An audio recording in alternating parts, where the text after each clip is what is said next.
Hello and welcome to Initium CSC. आज के session में हम लोग क्वेश्चन नंबर 45 से देखेंगे। पिछले सेशन में हम लोग क्वेश्चन नंबर 44 तक कर चुके हैं। तो क्वेश्चन नंबर 45 में पूछ रहा है कि consider the following substances: ethanol, nitroglycerine, urea. Coal gasification technology can be used in the production of how many of them. तो इससे पहले सबसे पहले हम लोग जानेंगे कोल गैसिफिकेशन होता क्या है। जैसा कि इसका नेम सजेस्ट कर रहा है, कोल गैसिफिकेशन में कोल को गैस में कन्वर्ट करना। तो एक्चुअली क्या होता है, कोल को हम लोग कन्वर्ट करते हैं सिंथेटिक या सिंक गैस में। सिंथेटिक या सिंक गैस में ये कन्वर्ट करने का एक ही तरीका है कि एट हाई टेम्परेचर और विथ इस controlled steam and oxygen supply जो है वो कंट्रोल्ड होना चाहिए, ताकि कोल का कम्प्लीटली कंबशन ना हो सके, मतलब कंबशन नहीं होने देना है। तो इस हिसाब से हमारा जो कोल होता है, कार्बन जो होता है H2O स्टीम प्लस O2, इसके कंट्रोल्ड प्रेजेंस में वो क्या बनाता है, ये बनाता है CO plus H2 carbon monoxide plus H2 plus कुछ स्मॉल अमाउंट में CO2 प्लस H2 CH4 भी बनाता है। इसको ही सिंथेटिक गैस कहते हैं हम लोग, क्योंकि मेनली यही प्रोडक्ट रहता है।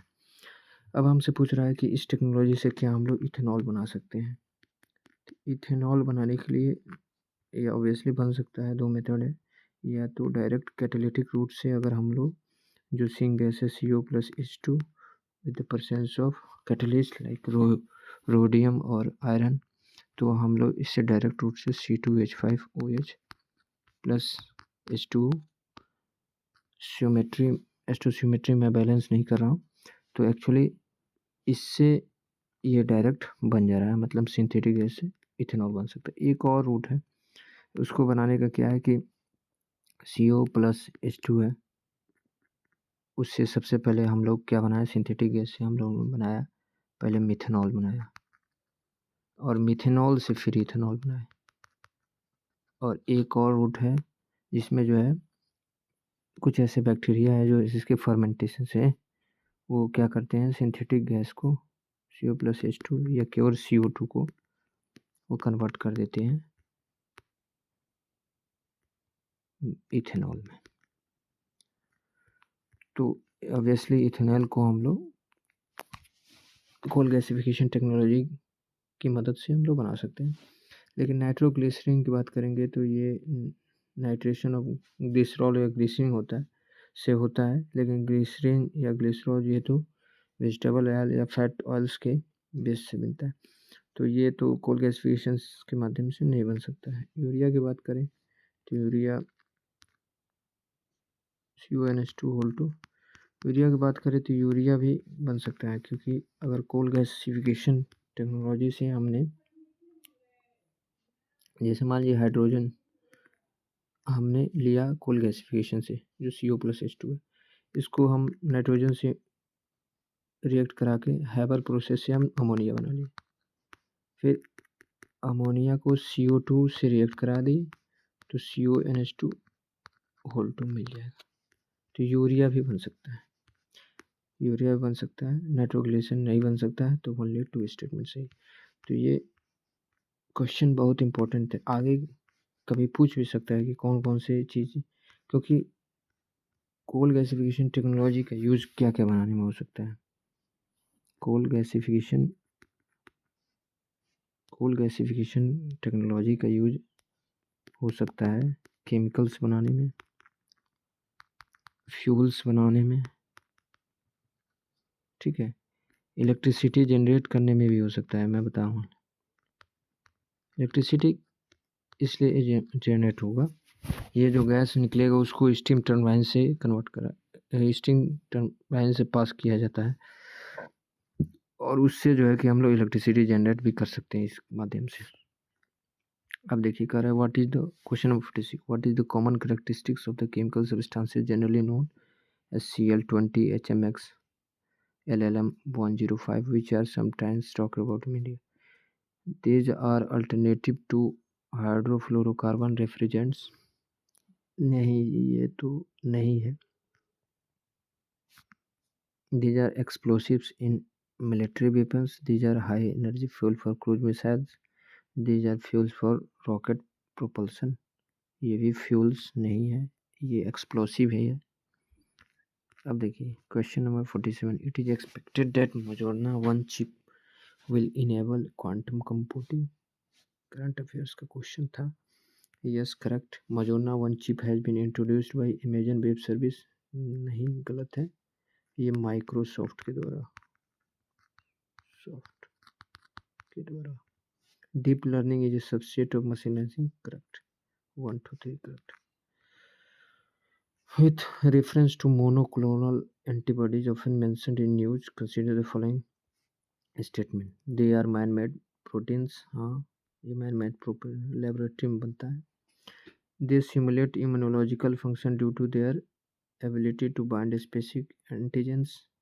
ये भी सही है. They are used in treating viral infection like that of Nipah virus. हाँ, ये भी सही है. 1 2 3 correct. No virus can survive in ocean water. गलत है, क्योंकि बहुत सारे वायरस जो हैं वो समंदर के नीचे रहते हैं. Millions of virus. So we can not say that no virus can survive in ocean waters. No virus can infect bacteria. गलत है. Certain viruses can infect bacteria. No virus can change the cellular host transcription activity in host cell. बिल्कुल गलत है. कुछ viruses जब host में जाते हैं, उस सेल में जाते हैं और उनको जब रेप्लिकेशन करना होता है तो उसके लिए क्या करते हैं, कभी क्या जनरली वो जो है सेलुलर होस्ट का जो है कि ट्रांसक्रिप्शनल एक्टिविटी चेंज कर देते हैं. तो ये भी गलत है. तो इसका आंसर होगा all three statement will be the correct answer. None, sorry, incorrect होगा. None. Activated carbon is a good and attractive tool to remove pollutants from effluent streams and to remediate contaminants from various industries. Correct. Activated carbon exhibit a large surface area and a strong potential for absorbing heavy metals. ये इसका reason भी है, ये भी correct है. और activated carbon can be easily synthesized from environmental waste with high carbon content. हाँ बिल्कुल, ये भी करेक्ट है और दोनों करेक्ट हैं और स्टेटमेंट 1 को एक्सप्लेन भी कर रहे हैं. क्वेश्चन नंबर 51 कर रहा है. With reference to Indian politics consider the following. An ordinance can amend any central act. Obviously correct है. ऑर्डिनेंस की बात करें तो ऑर्डिनेंस के मेंशन जो है आर्टिकल 123 और 230. ये जो है with respect to legislative power of president और ये जो है गवर्नर के लिए. और ये कहा गया है उसमें जब हाउस सेशन में नहीं रहेगा, प्रेसिडेंट को नीड होगा तो वो ऑर्डिनेंस ला सकता है. लेकिन प्रोविजन में दिया हुआ है कि विद इन 6 वीक्स आफ्टर री असेंबली उसको बोथ हाउसेस के द्वारा जो है पास होना चाहिए. और लेकिन उस 123 में ही कहा गया है ये कि जो ऑर्डिनेंस होगा, या इस आर्टिकल में भी कहा गया कि जो ऑर्डिनेंस होगा 123 में कहा गया है कि ऑर्डिनेंस जो होगा वो सेम फोर्स और same meaning as an act of parliament. तो एक्ट ऑफ पार्लियामेंट, तो इसलिए an ordinance can amend any central act. Correct है. An ordinance can abridge a fundamental right. ये गलत इसलिए है क्योंकि जो नॉर्मल ऑर्डिनरी पार्लियामेंट का एक्ट होता है वो फंडामेंटल राइट को एब्रीज नहीं कर सकता है या उसको अमेंड नहीं कर सकता है. तो हम ये नहीं कर सकते हैं कि ऑर्डिनेंस जो है वो फंडामेंटल राइट को एब्रीज कर सकता है, क्योंकि on par with central act है जो ऑर्डिनरी एक्ट है पार्लियामेंट के द्वारा. And ordinance can come into effect from back. बिल्कुल करेक्ट है. रेट्रोस्पेक्टिव जो है कि रेट्रोस्पेक्टिव जो है इफेक्ट दे सकता है, तो दूसरा गलत है और 1 and 3 करेक्ट है। कह रहा है कि question number 52, consider the following pairs. State दिया है Arunachal Pradesh, the capital is named after a fort and the state has 2 national park. Obviously correct है क्योंकि ईटा फोर्ट के नाम पे ईटानगर बना है और जो 2 नेशनल पार्क है उसमें है नामदफा और माओलिंग, ये दोनों नेशनल पार्क बने हुए। Nagaland the state came into existence on the basis of constitutional amendment, correct है। 13 constitutional amendment act 1962, correct। Tripura कह रहा है कि initially a part C state it become a centrally administrative with the recognition of states in 1950 and later attend 1972 में attend कर लिया full fledged, ये भी करेक्ट है। तो all the 3 statement is correct. With reference to India, consider the following state: Inter-State Council, National Security Council, Zonal Council। क्या पूछ रहा है कि कौन से कॉन्स्टिट्यूशन प्रोविजन जो है, कौन से एस्टेब्लिश हुए कॉन्स्टिट्यूशन के प्रोविजन के। तो इंटर स्टेट काउंसिल जो है आर्टिकल 263 के द्वारा प्रोविजन दिया गया है कॉन्स्टिट्यूशन में। नेशनल सिक्योरिटी काउंसिल ये तो एग्जीक्यूटिव ऑर्डर के द्वारा पास हुआ था, जनरली 1919 में बना। जोनल काउंसिल जो है कि ये स्टेट रीऑर्गेनाइजेशन एक्ट 1956 के बाद। तो ये दोनों गलत हो जाएंगे, जोनल काउंसिल और national security council. Inter state council जो होगा ओनली कॉन्स्टिट्यूशनल प्रोविजन के द्वारा बनाया गया है। अब अगला क्वेश्चन नंबर 54 में देखते हैं। The constitution of India explicitly mentions that in certain spheres the governor of state acts in his और ऑन डिस्क्रिशन। ओके यस, 163 में, आर्टिकल 163 में ये मेंशन किया गया है कि गवर्नर को कुछ डिस्क्रिशन है जिसमें वो अपना डिस्क्रिशन यूज, कुछ डोमेन्स हैं, कुछ स्पीयर्स हैं जिसमें वो अपना डिस्क्रिशन यूज कर सकता है, ये करेक्ट है। President of India can of his और ओन रिजर्व ए बिल। हिज और ओन कभी नहीं होगा, जब गवर्नर फॉरवर्ड करता है प्रेसिडेंट को तभी वो एक्ट कर सकता है, अपने से नहीं एक्ट कर सकता। Separation of judiciary from executive in public services of state provision दिया हुआ स्टेटेड अंडर, ये ऑब्वियसली आर्टिकल 50 के सेपरेशन ऑफ पावर, आर्टिकल 50 जो कि डीपीएसपी है। Valuing and preserving of rich heritage of our composite culture 51 A F में दिया गया हुआ है। Fundamental duties correct. Provision of children, employment of children below the age of 14 years in factories article 24 में दिया हुआ है। राइट अगेंस्ट एक्सप्लॉयटेशन फंडामेंटल है। All 3 are correct, all 3 are correct statement. Question number 56 देखते हैं। With reference to the constitution of India, if any area is in a state is declared as a schedule area under the 5th schedule. 5th schedule में क्या है, schedule area के बारे में दिया गया है, लेकिन वो जो 4 स्टेट को छोड़ के जो 6th शेड्यूल में है, the state government loses it's executive power in such areas and A local body assume total administration. ये गलत है क्योंकि गवर्नर के पास एग्जीक्यूटिव पावर होते हैं और वो उसके पास कुछ ऐसे पावर होते हैं जैसे कि वो चाहे तो कौन सा एक्ट उस एरिया में लगेगा, अगर उसमें कुछ मॉडिफिकेशन चाहिए या कुछ अमेंडमेंट चाहिए तो कर सकता है स्टेट के एक्ट को और सेंट्रल गवर्नमेंट के एक्ट को। बिल्कुल, तो ये गलत है statement. The union government can take over the total administration of such area under certain circumstances on the recommendation of governor. तो इस स्टेटमेंट की बात करें तो देखिए ये स्टेटमेंट कन्फ्यूजन ये इसलिए हो सकता है क्योंकि 5th शेड्यूल में ऐसा कुछ है नहीं, तो उसके हिसाब से पॉइंट ऑफ व्यू से तो ये गलत होगा, लेकिन अगर नेशनल इमरजेंसी के हिसाब से देखिए तो ये सही होगा। अब यूपीएससी कौन सा आंसर देता है इसमें, ऐसे होगा तब तो नीदर 1 नॉर 2 होगा, लेकिन जब इसको नेशनल इमरजेंसी के पॉइंट ऑफ व्यू से देख लिया जाएगा तो ये ओनली 2 होगा। अब देखिए कौन इसमें जो है कि मानता है UPSC.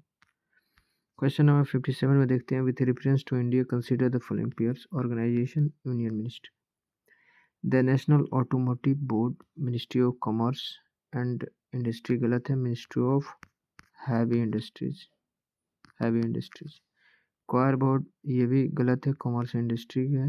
National centre for test, sorry ये एमएसएमई है, मिनिस्ट्री ऑफ क्वायर बोर्ड, और ये जो होगा ministry of commerce and industry होगा, तो ये भी गलत है, none. Consider the following subjects under list 1, union list in the 7th schedule, extent of the executive power of the state, condition of governor office.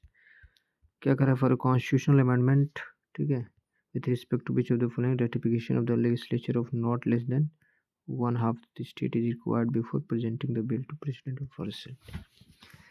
तो कॉन्स्टिट्यूशनल अमेंडमेंट एक्ट आर्टिकल 368 में हम लोग जानते हैं कि एक है मेजोरिटी ऑफ, क्या चीज़ है देख लीजिए, मेजोरिटी ऑफ मतलब total membership of the house plus total membership of the house plus 2/3 of present and voting. ये तो जनरली लगता है, लेकिन अगर कोई फेडरल स्ट्रक्चर या फेडरल प्रोविज़न इफेक्ट हो रहा है तो इसके अलावा जो है कि half of the state ratification भी लगता है,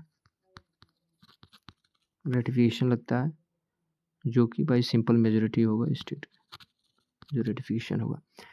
तो इसके प्रोवाइजो में साफ साफ लिखा हुआ कौन कौन सा, जैसे कि 54, 55, 54, 55, 279A जो कि फेडरल प्रोविजन जीएसटी काउंसिल है इस हिसाब से, और सब है executive provision of state union, ये सारी चीज़ें, चाहे जो है कि सुप्रीम कोर्ट, हाई कोर्ट, ये सारे 7th शेड्यूल, तो ये सारा चीज़ जो है कि अगर थिंकर होगा तो उसके लिए जो है कि half of the state ratification चाहिए होगा। तो इसमें किस में चाहिए, union list, obviously federal structure, extent of the executive power, ये condition of the governor office, ये नहीं लिया गया है, ये जनरली सिंपल जो है इस मेथड से ही हो जाएगा। इसमें जो है कि हाफ ऑफ द रेटिफिकेशन नहीं चाहिए, तो 1 और 2 ही करेक्ट आंसर होंगे। With reference to Indian polity consider the following statements, the governor of state is not answerable to any court for the exercise and performance of the powers and duties of his or her office, correct. No criminal proceeding shall be initiated or continued against the governor during his term or office, correct है। Constitution में provision article 361 दिया हुआ है, immunity दिया हुआ है। Members of state legislature are not liable to any proceeding in any court in respect of anything said, ये भी आर्टिकल 194 जो कि प्रिविलेजेस हैं लेजिस्लेचर के, तो ये तीनों करेक्ट होंगे। क्वेश्चन नंबर 60 कह रहा है कि consider the following, production of crude oil, refining, storage and distribution of petroleum, marketing and sale of petroleum, production of natural gas. How many of the above activities are regulated by the Petroleum and Natural Gas Regulatory Board? अब देखिए, ये हम लोग simply जानते हैं regulatory board है, तो एक बता दीजिए कि प्रोडक्शन करेगा नहीं करेगा। रेगुलेटरी बोर्ड रेगुलेशन काम करता है, प्रोडक्शन काम नहीं करता है। ये प्रोडक्शन ऑफ क्रूड ऑयल, ये सब काम जो है ऑयल इंडिया का है, और सारी कंपनी IOCL का है, और सारे प्राइवेट कंपनी पब्लिक कंपनीज की है। Refining, storage and distribution of petrol,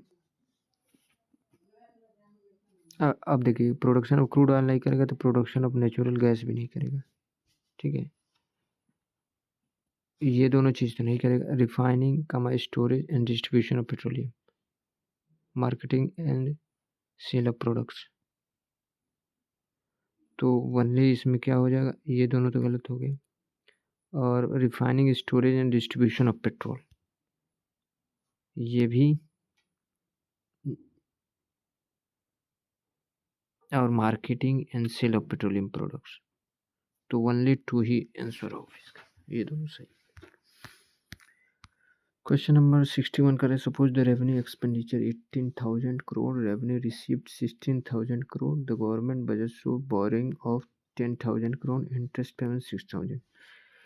कह रहा है रेवेन्यू डिफिसिट इतना। तो रेवेन्यू डिफिसिट जो होता है वो हम लोग जानते हैं revenue expenditure minus revenue receipt. तो रेवेन्यू एक्सपेंडिचर 80,000 करोड़ है, minus revenue receipt 60,000 crore.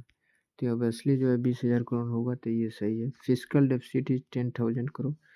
Physical deficit क्या होता है कि उस ईयर पीरियड में गवर्नमेंट को कितना बोरिंग लेना है।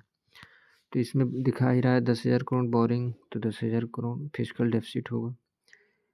फिर प्राइमरी डेफिसिट क्या होता है? फिजिकल डेफिसिट, प्राइमरी डेफिसिट जो होता है fiscal deficit minus interest payment. मतलब जो है 10,000 minus 6,000 equal to 4,000। 1 2 3 correct. Question number 62. India is one of the founding members of the International North-South Transport Corridor, a multimodal transport corridor। बिल्कुल सही है।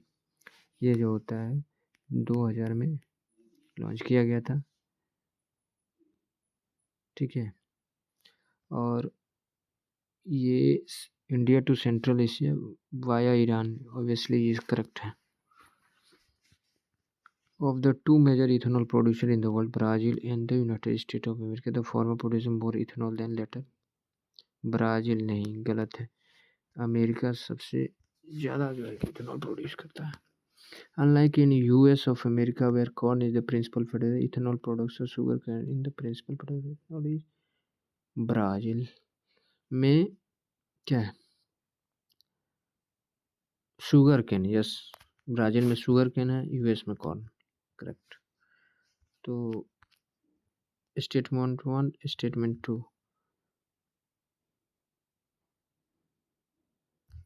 Yes correct. Explain भी कर रहा है स्टेटमेंट 1।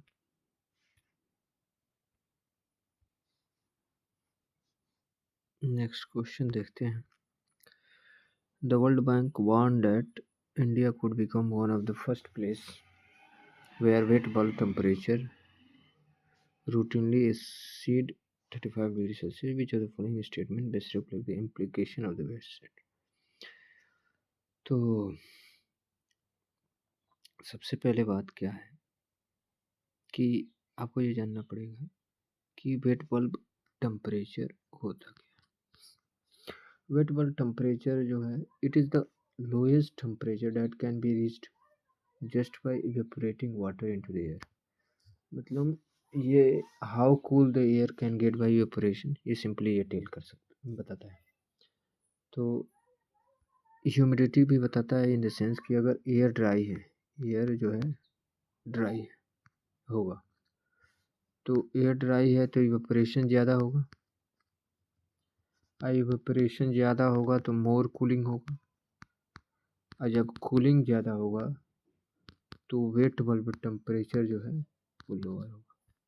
वैसे ही क्या होगा जब एयर ह्यूमिड रहेगा तो क्या हो जाएगा, एयर ह्यूमिड रहेगा तो इवेपोरेशन जो होगा वो कम होगा और कूलिंग भी जो है वो कम होगा,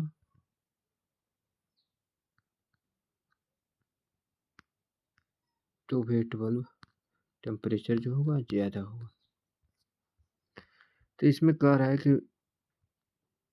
ये 35 डिग्री सेल्सियस रखा गया है। हाँ भाई, ज़्यादा जब 35 डिग्री सेल्सियस वेट बल्ब ज़्यादा होगा तो हाँ बिल्कुल जो है कि ये इवेपोरेशन में डिफ़िकल्ट होगा। तो the survival of animals including humans will be affected shedding of their body heat through perspiration. Perspiration becomes difficult, correct? Peninsular India will most likely suffer from flooding. Yes. Flooding, tropical cyclone and droughts. तो both statement correct. अब करें country fiscal deficit stand at 50,000 gross, it is receiving 10,000 through non debt creating capital receive the country interest liability इतना। What is the gross primary deficit? मैंने बताया है कि primary deficit होता क्या है, आपको physical deficit minus interest payment. अब जो बचा नॉन डेट कैपिटल रिसीप्ट की बात करें तो वो इंक्लूडेड है। जब फिजिकल डेफिसिट निकला है तो उसमें ये इंक्लूड हो चुका है नॉन डेट कैपिटल, तो इसलिए दूसरी बार हम लोग इंक्लूड नहीं करेंगे। तो 50,000 और माइनस जो है 1500 जो होगा वो हो जाएगा 48,500 करोड़। तो ये स्टेटमेंट 1 इज करेक्ट, ये correct. Which of the 15 finance commission के बारे में बात किया है। It has recommended grants of इतना crore from the year to the year इतना for in strategic state to enhance education. मुझे नहीं पता है कि ये स्टेटमेंट क्या है, सही है क्योंकि याद नहीं है। लेकिन अगला स्टेटमेंट देखते हैं। 45% of the net proceeds of union taxes are to be shared with states. लेकिन इतना ज़रूर पता है कि जो हम लोग जानते हैं कि जो 14th फाइनेंस कमीशन उसने रिकमेंड किया था जो वर्टिकल डिवोल्यूशन जो है वो 42%, और जब reorganisation of Jammu and Kashmir हुआ तो वो हो गया 41% वर्टिकल डिवोल्यूशन। तो इतना तो पता है कि statement 2 is absolutely incorrect statement. तो जब 2 इनकरेक्ट हो जाएगा तो अपने आप जो है कि हमको 1, 3, 4 जो है करेक्ट स्टेटमेंट पता चलेगा। और it reintroduce tax effort criteria toward fiscal performance, सही है 2.5। एक्चुअली जो है कि क्राइटेरिया जो देखते हैं ये हॉरिजॉन्टल डिवोल्यूशन के लिए, तो वो क्राइटेरिया जैसे कि इनकम डिस्टेंस जो होता है वो 45% है, ठीक है। फिर जो है कि एरिया, फिर पॉपुलेशन, फिर जो है कि डेमोग्राफिक डिपेंडेंट और फिजिकल एफर्ट, ये सारे क्राइटेरिया हैं किसके, for horizontal devolution.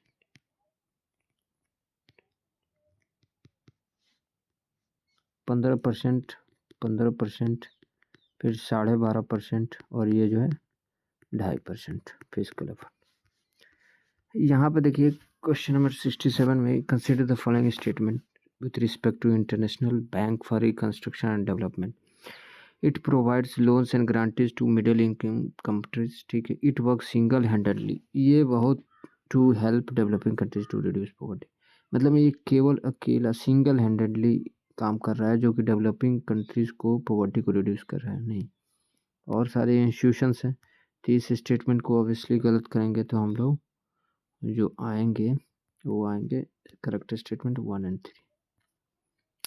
In RTGS, the settlement time is instantaneous, while in case of NEFT, it takes some time to settle payments. अच्छा ठीक है, कुछ टाइम है। Real time settlement, gross settlement, national electronic fund transfer, ठीक है। NEFT RTGS। Customer is charge inward while that is not cash offer, इतना गलत है। फ्री ऑफ कॉस्ट है, चार्ज नहीं होता। Operating hour partner restricted while this is not, ये भी गलत है। तो only statement 1 is correct. How many of the amongst the above are there other than India where Indian merchant payment UPI operational है। कहाँ कहाँ, UAE में है, फ्रांस में है, जर्मनी में नहीं है, सिंगापुर में है, बांग्लादेश में नहीं है। तो 1, 2, 4, ओनली 3 स्टेटमेंट। PM सूर्य घर मुफ्त बिजली योजना, it targets installation of 1 crore solar rooftop panels in the residential sector. फरवरी 2024 में ही लॉन्च हुआ था ये programme. The Ministry of New and Renewable Energy aims to impart aiming on installation, operation, maintenance and repair solar at grassroots level, correct. It aims to create more than 3 lakh skilled manpower through fresh skilling and upliftment under scheme component of capacity building. ये भी सही है, 1, 2, 3 तीनों सही। Sedition has become my religion was the famous statement given by Gandhiji at the time of SALT, Dandi मार्च के समय।